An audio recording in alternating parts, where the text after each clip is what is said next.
السلام عليكم ورحمة الله.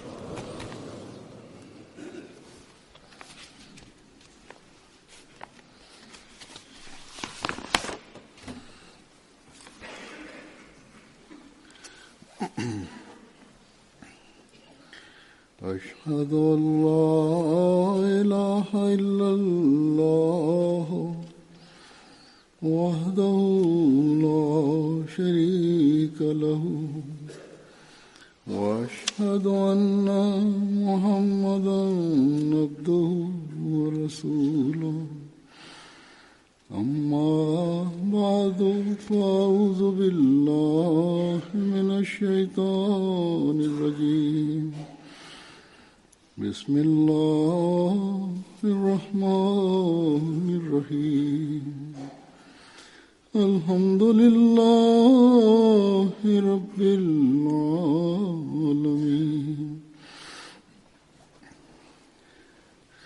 الرحمن الرحيم مالك يوم الدين إياك نعبد وإياك نستعين اهدنا الصراط المستقيم صراط الذين أنعمت عليهم غير المغضوب عليهم ولا الضالين.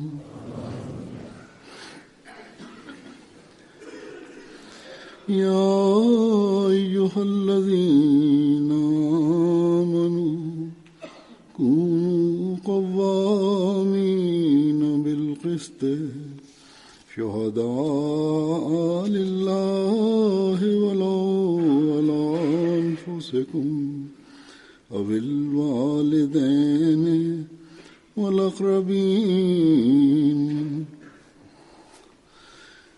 إن يكن غنيا أو فقيرا والله أعلى بهما ولا تتبعوا الهوى أن تعدلوا وإن تلووا أو تعرضوا فإن الله كان بما تعملون خبيرا.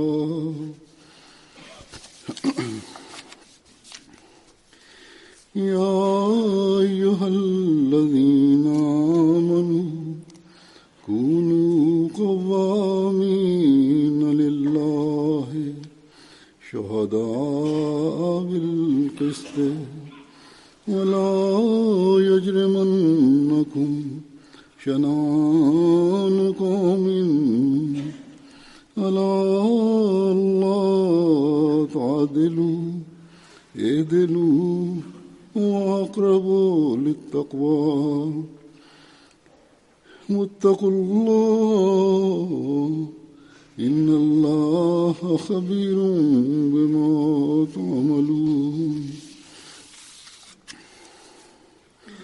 وممن خلقنا أمة يهدون بالحق وبه يعدلون.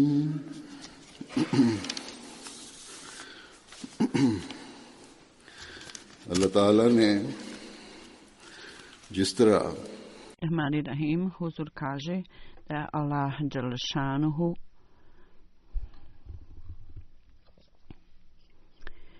traže od muslimana da budu ispravni i da utemeljuju istinu i na taj način standard ovakve naredbe ne može se naći na jednoj drugoj knjizi. Nažalost, međutim, sada na svakom nivou među muslimanima ima neki dio muslimana ili vođa i također ulemi koji ne ispunjavaju zahtjeve pravde i jednakosti. Slično tome, muslimani općenito govoreći u svojim kućama na temeljnim stvarima, na osnovnim stvarima, nisu do standarda pravde i jednakosti. Ovi standardi se ne mogu vidjeti koje je Allah dželešanuhu naredio i utemeljio. I ovo je ono što se očekuje od istinskog vjernika u njihovim životnim, bračnim stvarima su sukobi i od strane muža i od strane žene mnogo puta pogrešni događaji budu podneseni na sudove i podneseni su slučajevi pokrenuti i budu predstavljeni lažni svjedoci i da dobiju nepoštena prava i da uzurpiraju prava tuđa, iznosi se neistina i laž. Prilično je uobičajena praksa takva. Na ukratko, veliki je broj takvih ljudi koji s ciljem da dobiju svoje pravo ili shvataju da je to njihovo pravo, s ciljem da otmu pravo drugih ljudi, ne drže se istine. Ili s ciljem da otmu tuđa prava, govore laž i drže sud u mraku, ne osvjetljavaju slučaj. Ponekad sudije donesu pogrešne odluke radi svojih ličnih nekih ciljeva i koristi, tako da izgleda da kao da je cijeli sistem uznemiren i pogrešan. Zbog ove nepravde u društvu šire se poroci u društvu i onda na nacionalnom nivou vladari ne ispunjavaju zahtjeve pravde niti za svoje potčinjene,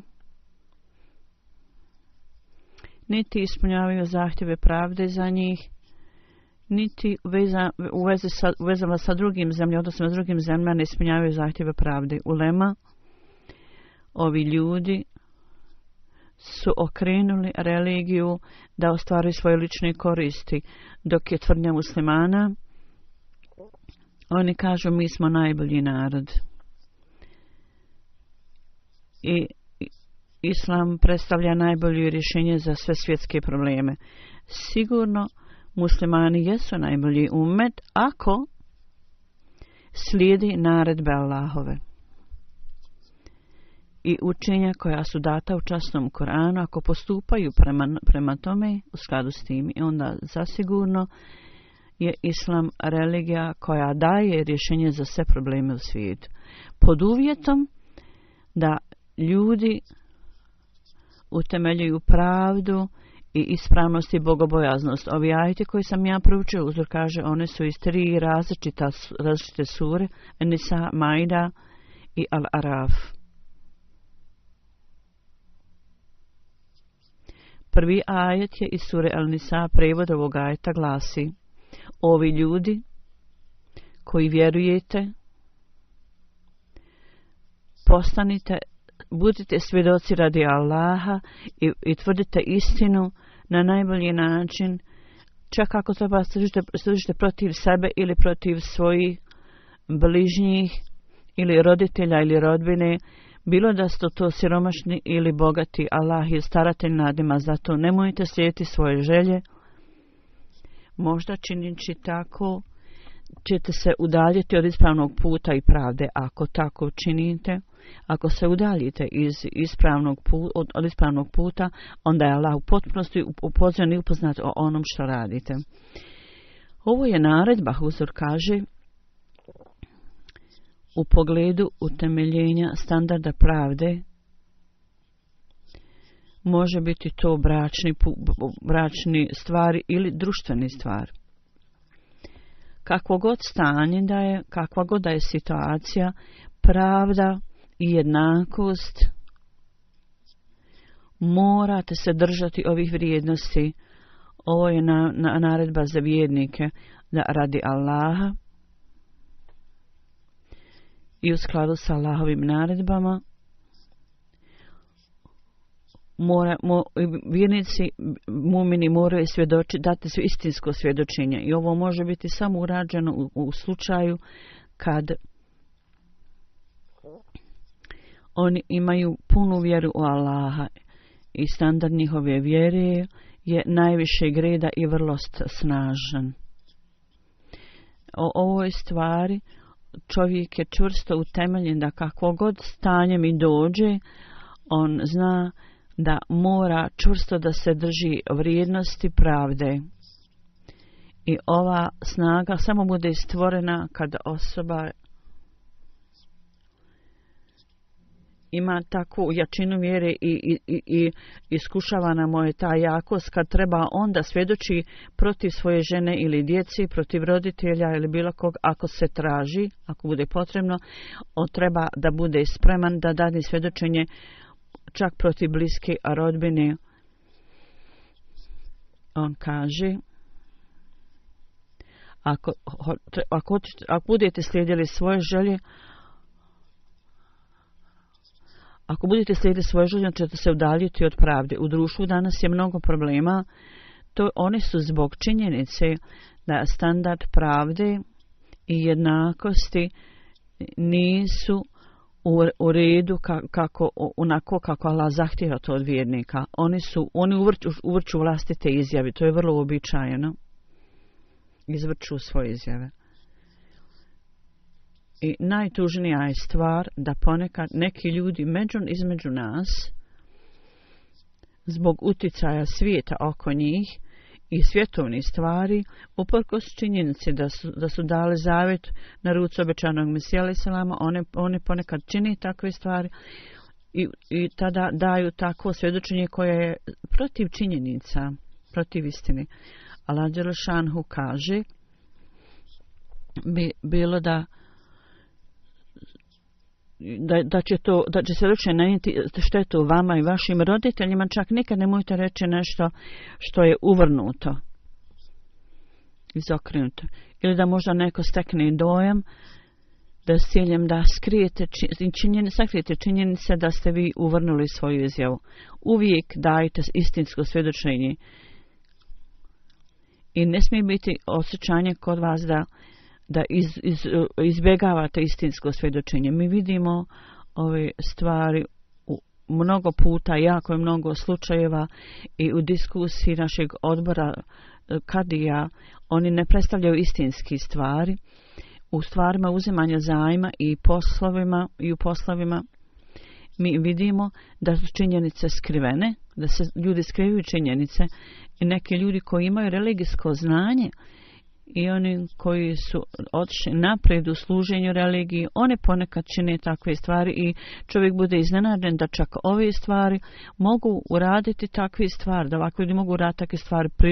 Prividno su oni vrlo učeni, vjerski ljudi i učini se uslugu i imaju dobar dojam u društvu. Allah dželle šanhu kaže čak protiv sebe, protiv svojih roditelja, protiv svojih krvne, bliske rodbine, nikada nemojte skrivati ono što je istina. To mora biti spomenuto. Ovi ljudi samo da radi svojih prijatelja ili radi svog nekog cilja skrivaju istinu i činjenice i izbjegavaju da daju istinsko svjedočenje i s ciljem da potpomognu svoju svrhu i za tu svrhu se dobro pripreme. Kako mogu da to izbjegnu ako ova stvar izbije na površinu, koji će argument dokaz predstaviti? Međutim, uvijek moraju zapamtiti da Allah dželle šanhu kaže šta god radite, Allah dželle šanhu je u potpunosti upoznat o tome. On u potpunosti dobro sve zna. Vi ne možete prevriti Allaha. Koristi ovog svijeta, Allah dželle šanhu kaže, vi to možete dobiti i steći. Međutim, ako izbjegnete Allahu kaznu na ovom svijetu, onda ćete sigurno biti uhvaćeni na drugom svijetu. I svi postupci, Allah dželle šanhu je taj koji zna sve vaše postupke i sva vaša djela će biti predstavljena. I sve činjenice će biti prisutne. Zbog toga imam u kojeg mi vjerujemo, u kojeg smo povjerovali, sljedeći ovo kuransko učenje, on je utemeljio takve primjere koji ponekad stavljaju protivnike u veliko iznenađenje, oni su u veliko iznenađenje zbog toga. Na primjer, jedan put se dogodilo da je obećani Mesija alejhi selam, to je bilo dugo prije nego što je on bio određen od Allaha. U toku mladosti njegove bio jedan događaj, u periodu njegove mladosti preneseno je da je protiv nekih seljana koji njegov otac upošljavao bio je sudu predan jedan neki slučaj i on je rekao činjenice upravo onako kako je bilo istinito, što je bilo išlo u prilog ovih zemljoradnika i ovaj advokat moj unaprijed rekao ako ovako uradiš kako sam ti rekao, ako ne dadneš svjedočenje ovako kako sam ti rekao, onda ćeš podnijeti gubitak. Obećan Mesija je rekao šta god da se dogodi, ono što je istina ja ću reći. U svakom slučaju sudija je donio odluku u korist ovih zemljoradnika i ljudi koji su bili prisutni, oni su rekli da kad je slučaj bio izgubljen, kad je odluka donesena protiv njegovog oca, obećan Mesija alejhi selam kad se vratio sa suda, on se vratio sa osmijehom i radujući se da ljudi nisu znali šta je odlučeno. Oni su mislili da je on vjerovatno se vraća nakon što je dobio slučaj. Zbog toga časni poslanik sallallahu alejhi ve sellem ovom istinskom slugu časnog poslanika o kojeg vjerujemo, njegov primjer je takav. Imajte u vidu ovaj primjer. Mi uvijek moramo predstaviti svoje dokaze i svjedočenje i moramo ih jasno predstaviti. U pogledu toga je jako puno primjera. Ja ću navesti još jedan primjer. U zapadnim zemljama ovi ljudi koji svoj prihod prikažu manjim i nastoje da dobiju određene koristi od države. Međutim, sada kada je financijska situacija u svijetu loša, pogoršala se, ove svjetovne vlade također idu u detalje ovakvim slučajima i gdje god su u sumnji uvijek istražuju stvar u pogledu prihoda ljudi. Zbog toga Ahmedi muslimani s ciljem da i sebe i džemat spasite od ikakve sramote i najvažnije da steknete Allahovo zadovoljstvo, ove svjetovne gubice čak i ako budu tu,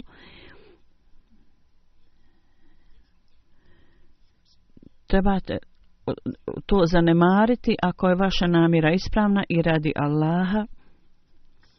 Dajte svjedočenje, svjedočite u skladu sa zahtjevima pravde i čvrsto ostanete na tome. I standard svjedočenja je baziran na potpuno ispravnim izjavama. Onda Allah dželešanu koji je opskrbivač, on daje opskrbu, on lično će omogućiti sredstva za ove ljude i Allah dželešanu će blagosloviti prihod takvih ljudi.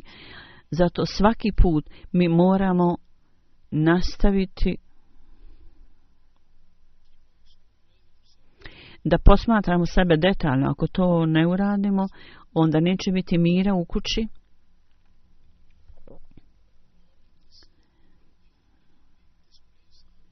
Niti na ovom mjestu, niti u društvu gdje živimo, mir neće biti osnovan tamo, neće biti mira ni u kući, ni u društvu. Zbog toga što ne postupamo po ovom učenju, to će biti onda podjela u odnosima među članovima. Zaista je čovjek iznenađen da ponekad ljudi u svim pogrešnim izjavama idu do te mjere da roditelji, recimo kćerke, meni prigovaraju ako je prijedlog za brak bio otkazan, odbijen, onda gdje god prijedlog dođe, ode prijedlog za udaj njihove kćeri, ovi ljudi čiji je odbijen prijedlog, oni idu, kaže, i kaljaju nas i oni okaljaju familiju i roditelji i daju pogrešne, lažne izjave protiv njih. U takvom slučaju oni postaju sredstvo kršenja odnosa među ovim ženama i ljudima i stavljaju prepreke na taj odnos. Ovo je vrlo opasna stvar, vrlo opasna stvar. Ovo je kao uništavanje mira u društvu. I ovo je kao kršenje vlastitog zavjeta i obećanja. I ovo je udaljavanje od Allahovih naredbi. Allah dželešanu nam je dao blagoslov. On nas je unaprijedio, usposobio nas je da vjerujemo u imama ovog doba. I Allah dželešanu je napravio aranžman da postanemo braća jedan drugom.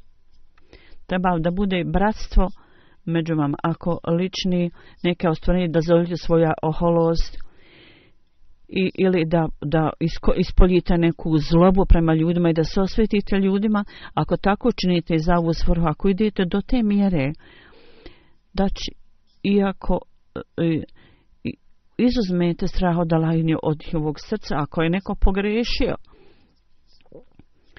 ako je to slučaj, onda kad stvar bude odlučena,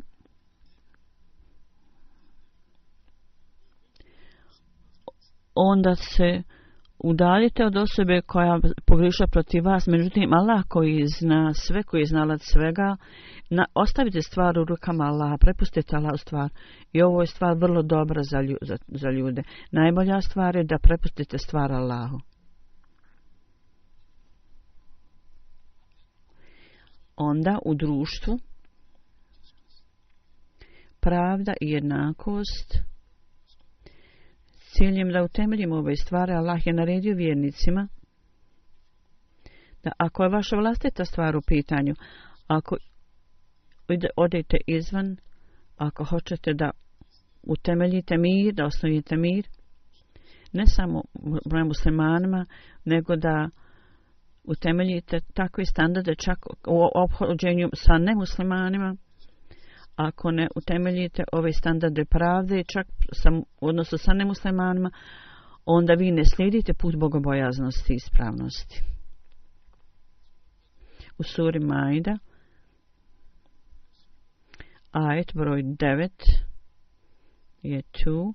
Prevod ovog ajeta glasi: Allah dželešanu kaže: ovi ljudi koji vjerujete, radi Allaha, čvrsto pazite na svojim stvarima i uvijek svjedočite istini.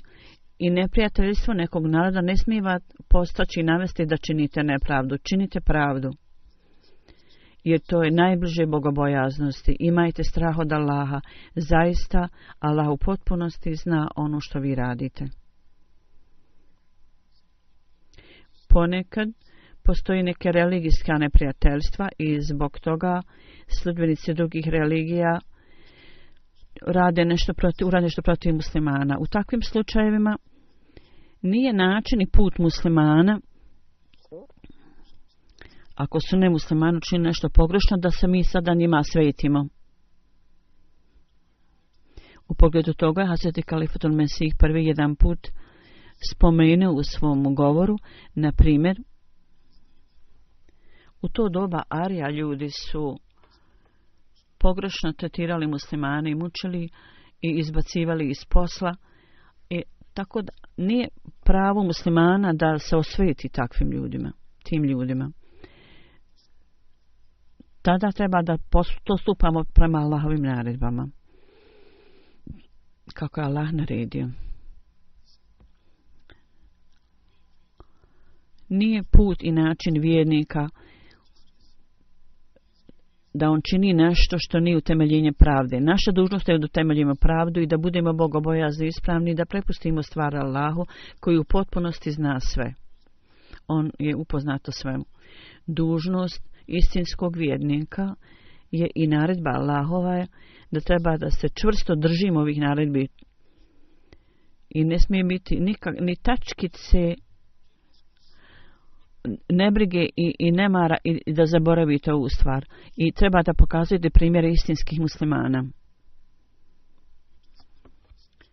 Jako je neophodno za sve istinske vjernike da svi njegovi postupci, sve što on radi, moraju biti potpuno radi Allaha.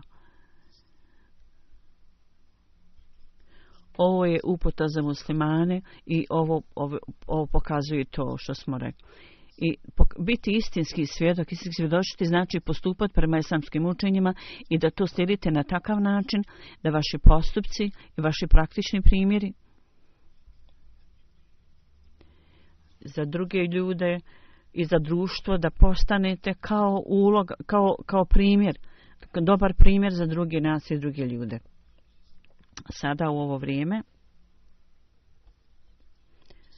u pogledu nepravde muslimana na zapadu jako mnogo stvari se spomenuto da ovi ljudi da muslimani ne čine pravdu prema svojim vlastitim ljudima i narodu. I ovo su ljudi koji kaljaju islam zbog onog što rade. Upravljači, vladari otimaju prava ljudi i ljudi se bore protiv vlade i onda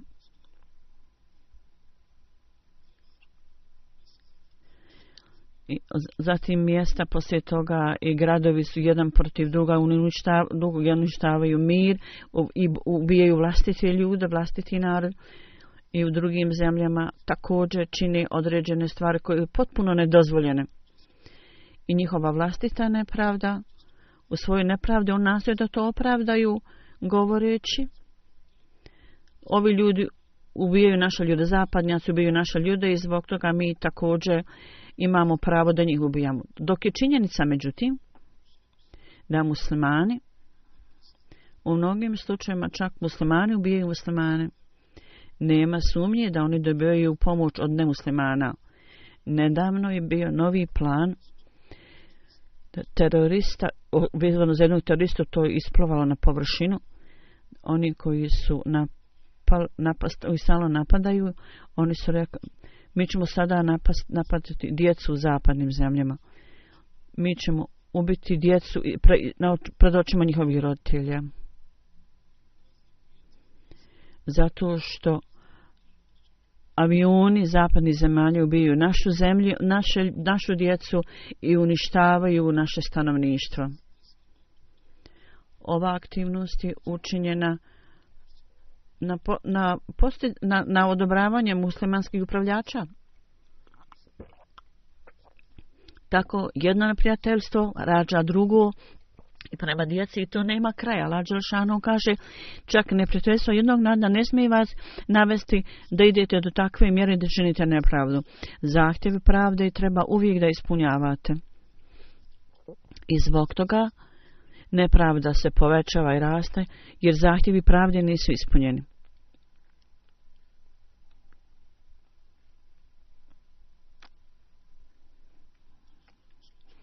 Ovi nemuslimani koji su protiv nas zbog ove stvari da je praktični primjer protiv ono što oni pokazuju protiv islamskih učenja, šta treba da se uradi, da muslimani pokazuju dobre primjere i da predstavljaju i da govori ljudima o predlijepom učenju islama. Oni treba da propovijedaju istinsko učenje islama, međutim ovdje je upravo to izvrnuto naopačke. Osim nepravde,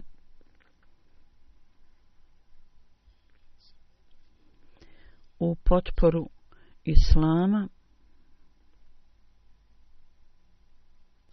onda o svjedočenju istinsko možete da slijedjenjem učenja islama kako je predivno naredba u Kur'anu da vas neprijatelj nijednog naroda ne smije navesti i prinuditi vas da napustite pravdu. Ova naredba se ne može naći ni u jednoj drugoj religijskoj knjizi. S ciljem da utemeljimo pravdu, nema nikakve tačke razlike, pravilnja razlike, diskriminacije. Da dobijemo pravdu i pravo i muslimani i nemuslimani imaju pravo na to. Zapravo u postupanju prema muslimanima treba da ispunimo zahtjeve pravde i prema nemuslimanima također. Kako je to prelijepo učenje? Međutim, vrlo je tužno da uprkos ovom učenju postupci muslimana u nemuslimanskom svijetu je to što je okaljalo ime islama tu u ovim zemljama. općenito muslimanska ulema i upravljači, vladari, svi oni čine istu stvar. I ovi postupci ovih ljudi na nas stavlja odgovornost da našim praktičnim primjerima, u svojim praktičnim mi moramo reći ljudima da je islam religija pravde i mira. Da mir i sklad u svijetu mogu biti osnovani i utemeljeni samo kroz učenje islama. Časni poslanik sallallahu alejhi ve sellem, kako je u detalje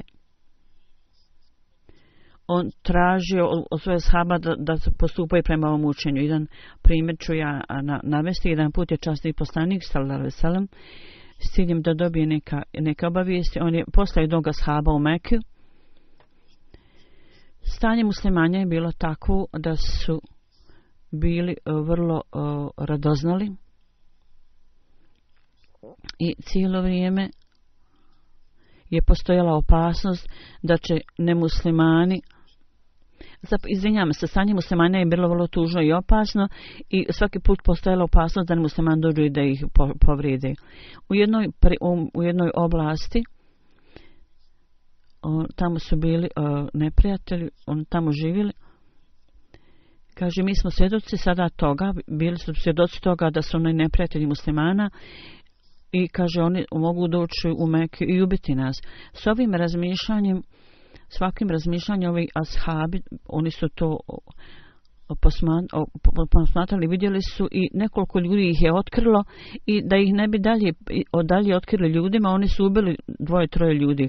Kad su ovi ashabi se vratili u Medinu, časnom poslaniku, ljudi iz Mekke su ih slijedili, direktno izvijestili šta se dogodilo i rekli su, vaši ljudi, to jest muslimani, ubili su ove ljude unutar granica te njihove oblasti haram. Časni poslanik kad je čuo žalbu ovih ljudi i primjedbe ljudi, on nije rekao i vi ste uradili toliko puno stvari, ružnih stvari. Nego je rekao, on nije rekao i vi ste napravili toliko zla, zašto ste prigovarati. Međutim, odgovor koji on dao ovim ljudima je bio, šta god vam je učinjeno je pogrešno i počinjena je nepravda prema vama.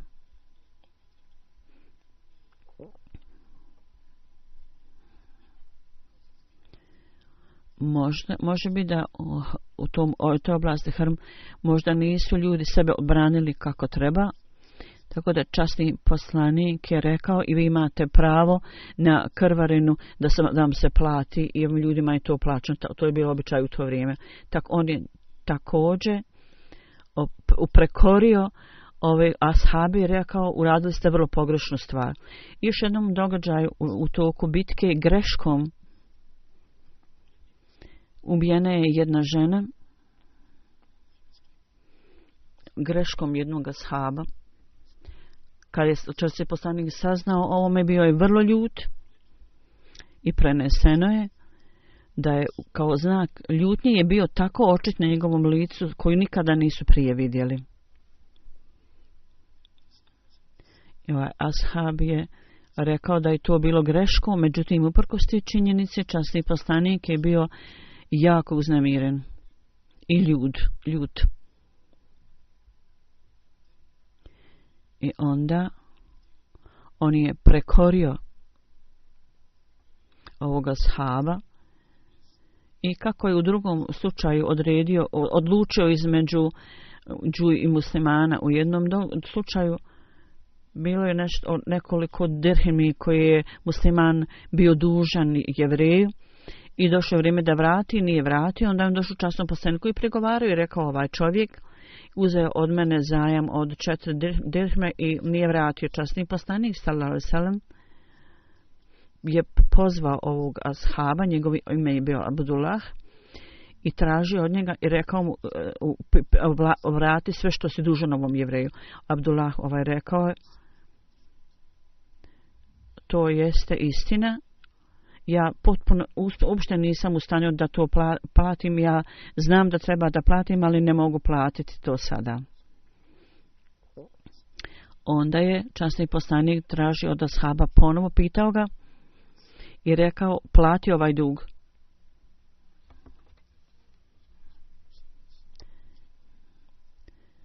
I onda je ashab rekao, časni poslanik će nas poslati u rat i kad budemo imali ratni plijen, ja ću imati učešće u tomu da ću platiti. Časni poslanik je onda rekao, plati ono što duguješ.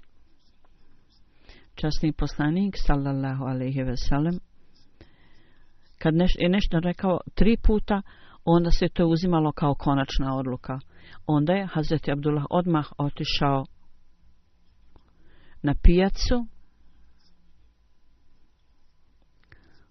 Imao je lanenu odjeću oko sebe i oko glave, na sebi i oko glave. I skinuo je sa glave valjda turban ili materijal, tako da i prekrio dio tijela, a posle je ostalo odjeću izgleda i onda je taj novac vratio Jevreju. On nije rekao Jevreju da ako časni poslanik nije rekao ako ti Jevrej da odgodu ti onda uzmi, kasnije vrati, nego je svom ashabu rekao ima da vratiš i čak i ako treba da prodaš odjeću, on je tako prodao svoju odjeću i platio dug. Ovo su standardi. Huzur kaže, ovo su standardi pravde i jednakosti. I ovo je standard, ako mi utemeljimo na svim nivoima, onda u ovo doba mi ćemo biti istinski sljedbenici, među istinskim sljedbenicima časnog poslanika, bit ćemo ubrojani među njima. Stvarni svrha dolaska obećanog Mesije, bit ćemo oni koji ispunjavaju tu svrhu. Obećani Mesija, on je došao da raširi učenje Islama i da pokaže primjere toga. Tako da se više i više ljudi mogu doći do standa časnog poslanika i njegovu zastavu. To samo može biti urađeno onda kad mi dadnemo uputu ljudima s istinom, istinski i slično tome, sa istinom. Mi trebamo biti čvrsto utemeljeni na vrijednostima istine i pravde i jednakosti. Iz sure Rad, ovaj ajet koji sam ja proučio, Huzur kaže, Allah dželešanu je spomenuo istu stvar i značenje je oni ljudi koji su stvoreni, ima nekih ljudi koji upućuju ljude s istinom i s istinom odlučujte među ljudima. I ovo su ljudi koji uvijek govore istinu. Ovi koji uvijek govore istinu i onda daju uputu ljudima. Samo oni ljudi će biti uspješni. Oni koji daju uputu s istinom i utemeljuju pravdu. I onda, ako osoba nije utemeljena na istini, kako on može dati uputu drugim ljudima?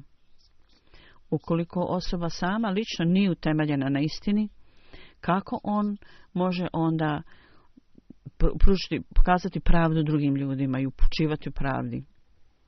Zbog toga, ako hoćemo da ispunimo zavjet koji smo dali na rucu Važmisajsa al-Salama i da upotpunimo njegovu misiju, ako hoćemo da prenesemo poruku Islama svijetu, ljudima u svijetu, treba da ispunimo zahtjeve širenja poruke, prenošenja poruke u skladu s ovim principima. Mi treba da slijedimo sve ove dobre karaktere i vladanja koji su učenjem Islama naređenja i koji časni poslanik spomenuo. U pogledu toga, obećani Mesija alejhiselam je rekao, i Huzur daje navod i kaže, ako naše vladanje nije u skladu sa pravdom i u porodičnim stvarima nisu u skladu sa izjavama časnog poslanika, ako naša srca čak prema neprijateljima nisu bez ikakve zlobe i neprijateljstva, onda prenošenje naše poruke neće biti prenošenje poruke onako kako treba da prenesemo poruku ljudima. Ako naše stanje, naši standardi pravde, gledajući na ove stvari, ako nisu do tog nivoa, drugi će onda reći, vi treba da slijedite sami prvo ove naredbe. Vi prvo utemeljite pravdu u vašem društvu i nametnite pravdu, onda nama govorite. Dakle, velika je odgovornost. Koja je odgovornost Ahmedi muslimana? Da kroz postupke otvorimo puteve tablih, prenošenja poruke. I kad putevi za prenošenje poruke budu otvoreni našim postupcima, onda ovi ljudi kojima će Islam biti predstavljen gledajući na naše postupke i ponašanje, oni će cijeniti učenje Islama. A oni ne mogu to izbjeći. Da nas Allah osposobi da slijedjenjem nadbi Allahovi oblikujemo svoje živote u skladu s tim i dužnost ispunjavanja zavjeta bajata na Resulullah sallallahu da to ispunimo i da tako postanemo sredstva izvor način upute drugim ljudima. Poslije džume namaza kazao ja ću klanjati poslije džume namaza ja ću dženazu za umrlog čiji tijelo nije prisutan za Hasan Muhammed za Arifa. Muhammed Fazal Sansa. On je bio sin Fazal Han sahiba. Hasan Ahmed Arif. On je bio nekadašnji visoki službenik u Rabi. Bio je urednik mjesečnog magazina. Umro je sa 97 godina. Inna lillahi ve inna ilaihi rađun. On je bio musi.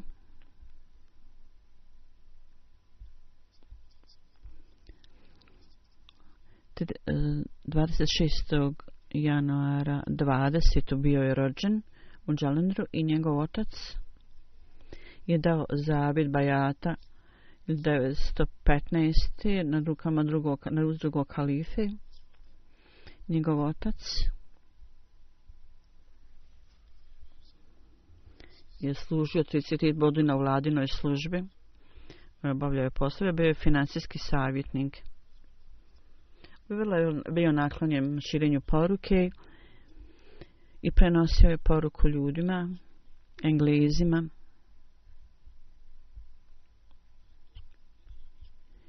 I mnogi Englezi su prihvatili Ahmedijat Islam. Osim toga, mnogi drugi ljudi su prihvatili Ahmedijat kroz njegov napor. On je završio fakultet i radio razne poslove. Prvo je bio na dužnosti u vladinoj službi, ove druge dužnosti također. Onda je položio magistarski 43. Kad je muslima odšao u Delhi, u to vrijeme Hasan Sahib je odlučio da svoj život posveti služenju vjeri i radio je u raznim odjeljenjima. Jedan je vladin department u Indiji. Kad je Hasan Sahib rekao ovo svom ocu, on je bio vrlo sretan i također je savjetovao ga i rekao ti ćeš posvetiti svoj život služenju vjeri. Nemoj misliti da ćeš tamo imati puno udobnosti. Ako hoćeš da radiš ovako i da posvetiš svoj život kako treba, zapamti da je to hod po trnju. Onda nećeš imati udoban život. Obični ljudi, mora živjeti kao obična osoba, kao obični ljudi. Koji god prihod budeš imao, u poređenju s tim bit će ti dati vrlo mali prihod kad budeš kao posvetio svoj život i radio to. On je rekao ja ću posvetiti svoj život i sa svojim ocem i otišao s muslima u drugom halifi i halifa je rekao prvo završi studije i onda posveti svoj život. Dakle, 55. je završio magistarski, obavijestio je Hazret Muslih Mauda. Halifa mu je rekao odmah dođi izvijesti me i u skladu s tim on je otišao u centar i napustio je svoj posao koji je imao i bio je određen za pomoćnik sekretara za trgovinu. I u vrijeme razdvajanja Indije i Pakistana Hasan Sahib također je molio da ostane u Kadijanu kao derviš među ostalim ashabima. Međutim, zbog potrebe centra bio je pozvan na drugu službu i prva dužnost mu je bila u jednom odjeljenju.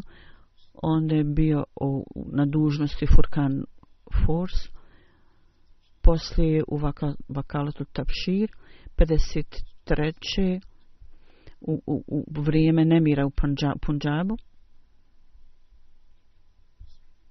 Policija je došla i bio je uhapšen. Policija ga je uhapsila. Došla je na pretresa. On je pisao onda pisma.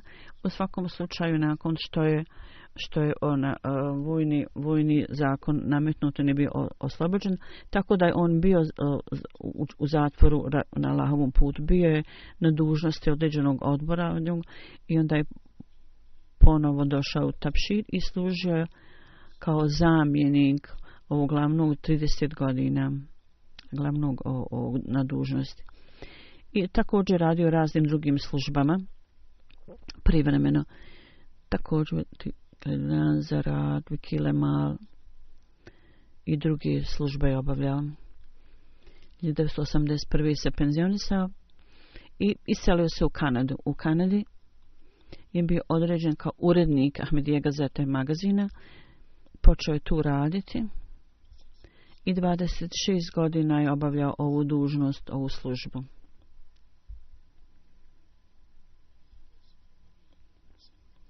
On je od rana bio član Vasijat oporuke.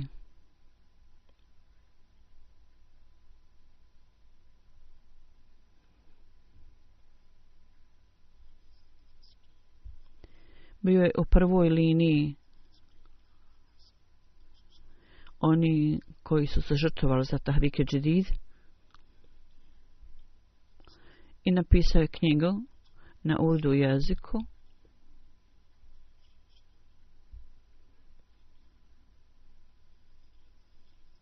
Hazret Kalifatul Mesih III je tražio od njega, rekao je napiši knjigu na urdu jer ovo će biti prva knjiga na ovu temu. On je napisao knjige za određene knjige za djecu, predskazanja, obećanog Mesije, Sidina Bilal su među ostalim knjigama. U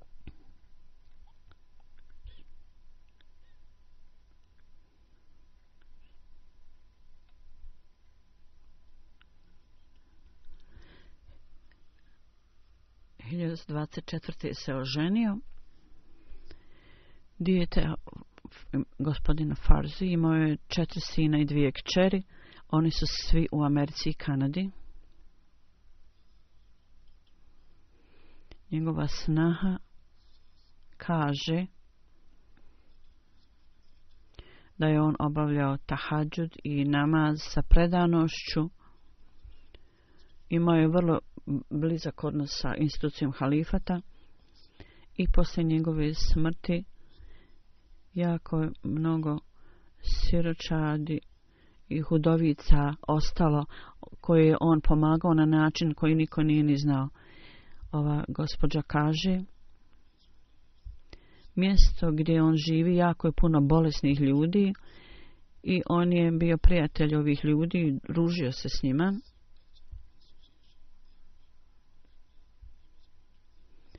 I on je bio određen za predsjednika neke druge tu asocijacije koja je osnovana.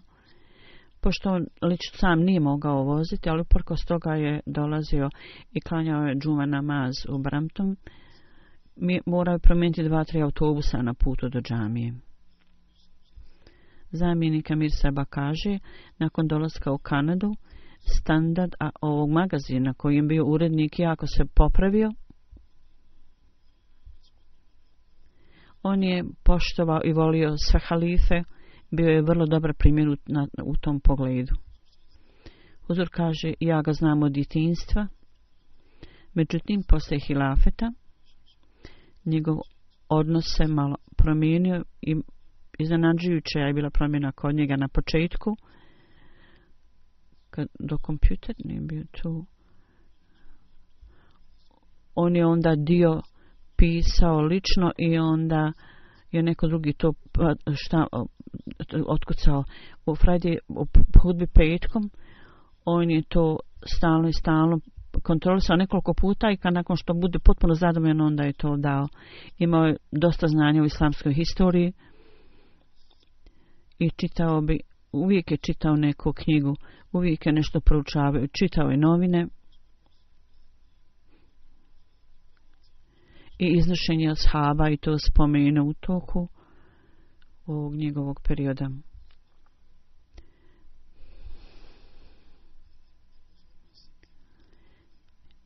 On je uvijek nešto iznosio neke navode iz ovih knjiga i iz ranog perioda Ahmedijata, da Allah Đelešanuhu uzdigne njegov položaj, oprosti mu grijehe i da njegovi djeci i potomcima dadne da uvijek ostanu, imaju blisku vezu sa institucijom halifata. Amin.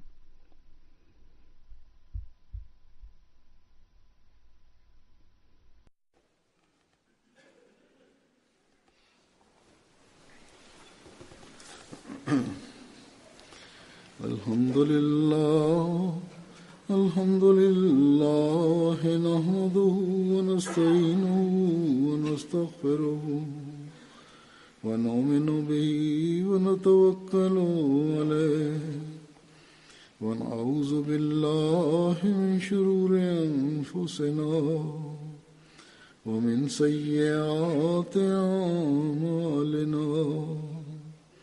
من يهده الله فلا مضل له ومن يضلل فلا هادي له ونشهد أن لا إله إلا الله ونشهد أن محمدا عبده ورسوله. عباد الله رحمكم الله إن الله يأمر بالعدل والإحسان وإيتاء ذي القربى وينهى عن الفحشاء والمنكر والبغي يعظكم لعلكم تذكرون. اذكروا الله يذكركم وادعوه يستجب لكم ولذكر الله أكبر.